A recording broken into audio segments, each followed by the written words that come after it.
Manuprāt, korupcijas noziegumi mūsu valstī ir tas valsts vislielākais noslēpums, tas vislabāk aizsargātais noslēpums. Tādu iespaidu man radīja sarakste ar iekšējās drošības biroju un iekšlietu ministriju. Es jau vasarā taisīju sižetu jūlija mēnesī par Evijas Kārkliņas lietu, kur jau diezgan ilgi vilkās. Un tur bija faktiski tāda kā knaba klasika. Kaut arī tas bija iekšējās drošības birojas, bet viņi pielietoja to knabu metodi, kura ļoti īsi aprakstot ir tā. Mēs izmeklējam kaut ko, bet mēs neteiksim ko, un korupcija nav. Tas faktiski ir knabu moto, un man rodas iespējas, ka tāds ir arī iekšējās drošības biroja moto. Jo, ja mēs esam realistiski, tie cilvēki, kuri atbilst kvalifikācijām, lai strādātu knabu, bieži vien arī atbilst kvalifikācijām, lai strādātu iekšējās drošības birojā. Man liekas, viņi tur tā rotē pāpli. Kādu laiku viņi pastrādā valsts policijā, kādu laiku viņi pastrādā varbūt pa kaut kādu tur izmeklētāju, kaut kur, tad viņi aiziet uz knabu pastrādāt, tad viņi atkal aiziet uz iekšējās drošības biroju pastrādāt. Man liekas, viņi tur var diezgan tā brīvi cirkulēt apkārt, un to no tās attieksmes un tās auras, kāda viņiem piemīt, var arī diezgan skaidri novērot. Katrā ziņā es vērsos pie iekšējās drošības biroja ar sūdzību saistībām ar Evijas Kārkliņas korupciju un apgalvoju, ka viņa ir šizofrēna. Es par to jau agrāk veidoju sižetus, un tas faktiski ir jau tāds sens projekts.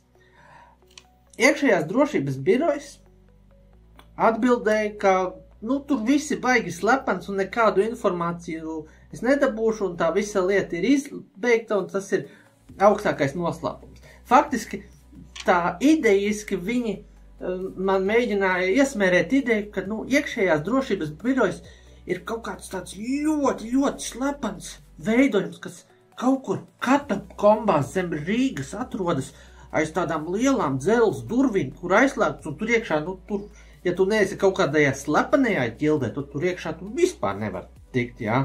Tas ir liels noslēpums, un ja tur ir kaut kādi korupcijas noslēpumi un noziegumi, tad viņi tur tiek ienest iekšā, un viņi tur arī paliek, un nekad neviens par tām lietām tur nezina. Jā, man liekas, ka tās tomēr kaut kā nav pareizi. Un likumos gana bieži ir rakstīts, ka tā vispār nevajadzētu būt.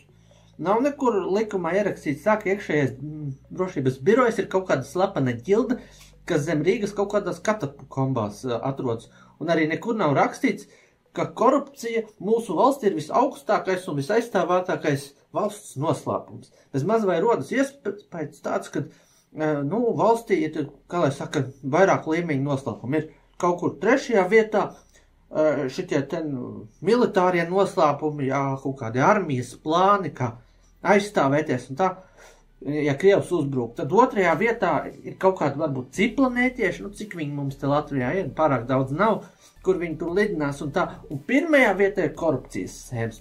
Tas ir tā kā zelta kronis, tā kā superklase valsts noslēpumā. Tas ir tie vissvētākie noslēpumi, un tiem klāt galīgi nevar tikt. Katrā ziņā es iekšējās drošības biroja lēmumu pārsūdzēju. Kaut arī viņi teica, ka es nemaz nedrīkstu pārsūdzēt, bet viņi paši nezina nemaz tā, ko viņi tur stāsta, un viņi vairāk dzīvo savās fantāzijas pasaulēs. Jā, protams, visu dienu sēdi tajās katakombās un vaktē tos savus noslēpumus, un ja tev darba attieksmi ir, mēs izmeklējam kaut ko, bet mēs neteiksim ko, un korupcija nav, tad, protams, ir kā ir. Un, jā, man attieksme nesa augļus. Iekšlietu ministrija teica, ka, faktiski viņi tā nemaz nevar darīt, kā viņi dara. Un kā man vajag tur vēlreiz viņiem iesniegt iesniegumu un šoreiz norādīt informācijas pieprasījuma mērķi. Te man šis slinkums bija vienkārši iedevu to tekstu mākslīgā intelekta aģentam. Es izvēlēšu šajā situācijā Claude Sonē, un teicu, nu, lai viņš vienkārši izfantazē kādus iemeslus, kādus mērķus. Un, nu, viņa piedāvātais bija diezgan labs, diezgan pārliecinošs. Man liekas, tā vispārīgi sakot, bija gana ok.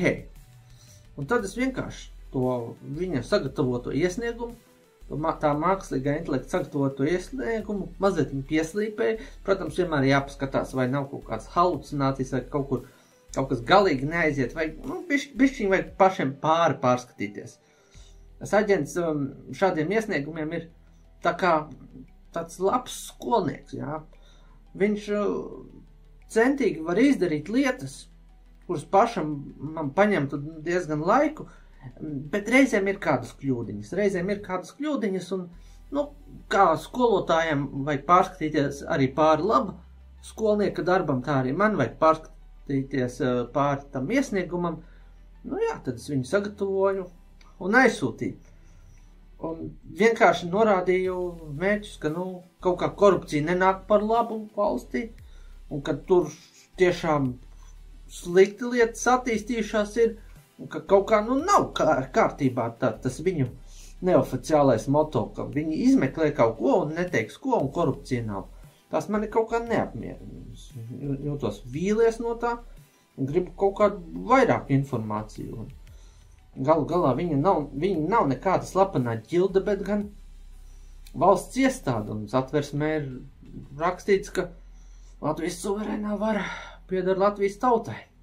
Nevis kaut kādai slepenai ģildei, kura nevienam neatskaitas un kuri kaut kur katakombās iekšā glabātos savus lielos netīros noslēpumus. Tā nav. Tā kā versīšos tālāk. Bet, nu, jā, iekšējais drošības birojas strādā diezgan slikti. Šeit ir viennozīmīgi novērojama tāda kā institucionālā disfunkcija.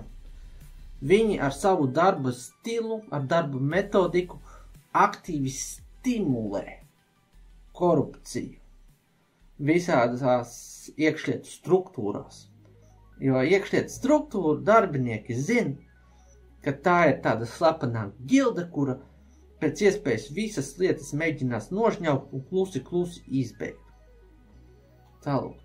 Kādu laiciņu apakaļ arī taisīju sižetus pa brāļiem Rozēm, kuri Tervetē piekāva Zemgaļu pils saimnieku.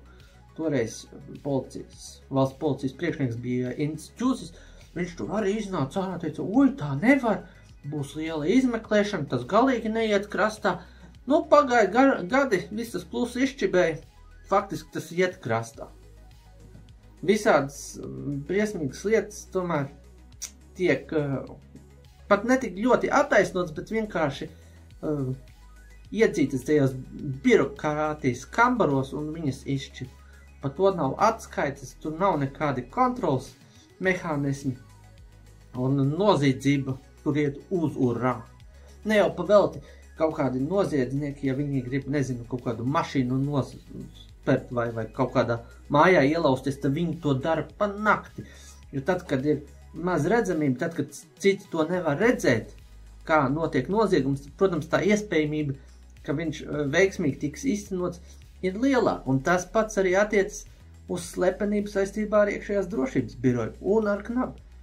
Ja viņi strādā tā slepeni, neko neatskaitas, un faktiski viņu moto ir, mēs izmeklējām kaut ko, bet mēs neteiksim ko, un korupcijas nav, tad viņi, nu jā, aktīvi faktiski ir iesaistīti visādos noziegumos.